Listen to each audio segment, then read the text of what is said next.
à 9, 13 à 17 et 34 à 38. En ce temps-là, en sortant du temple, Jésus vit sur son passage un homme aveugle de naissance.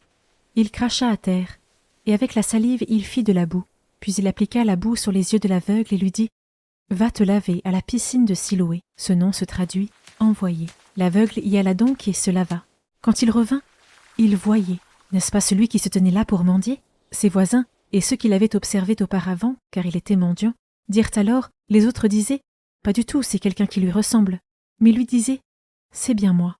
On l'amène aux pharisiens, lui, l'ancien aveugle. Or, c'était un jour de sabbat que Jésus avait fait de la boue et lui avait ouvert les yeux. À leur tour, les pharisiens lui demandaient comment il pouvait voir.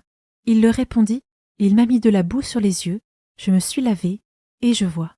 Parmi les pharisiens, certains disaient « Cet homme-là n'est pas Dieu, puisqu'il n'observe pas le repos du sabbat ».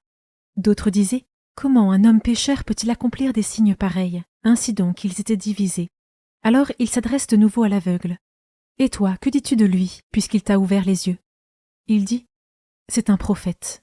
Ils répliquèrent « Tu es tout entier dans le péché depuis ta naissance, et tu nous fais la leçon ?» Et ils le jetèrent dehors.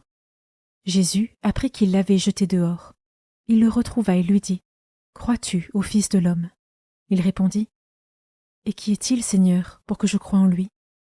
Jésus lui dit « Tu le vois, et c'est lui qui te parle. » Il dit « Je crois, Seigneur. » Et il se prosterna devant lui.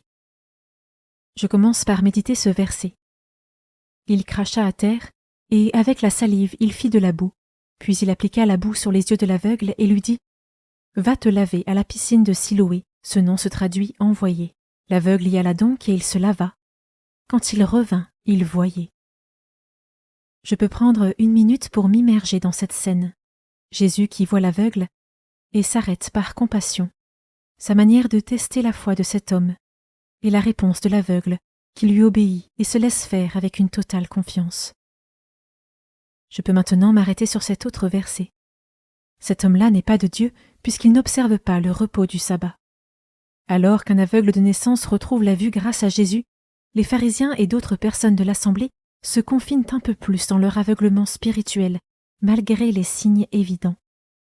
Je peux prendre 1 minute pour prier, pour les âmes les plus endurcies, qui se ferment délibérément à la lumière de Dieu. Je peux maintenant prendre 1 minute pour rendre grâce à Dieu pour tous les miracles qu'il a opérés dans ma vie. Je prends le temps de conclure ma méditation en remerciant Dieu pour sa présence et sa parole. Belle journée et à demain.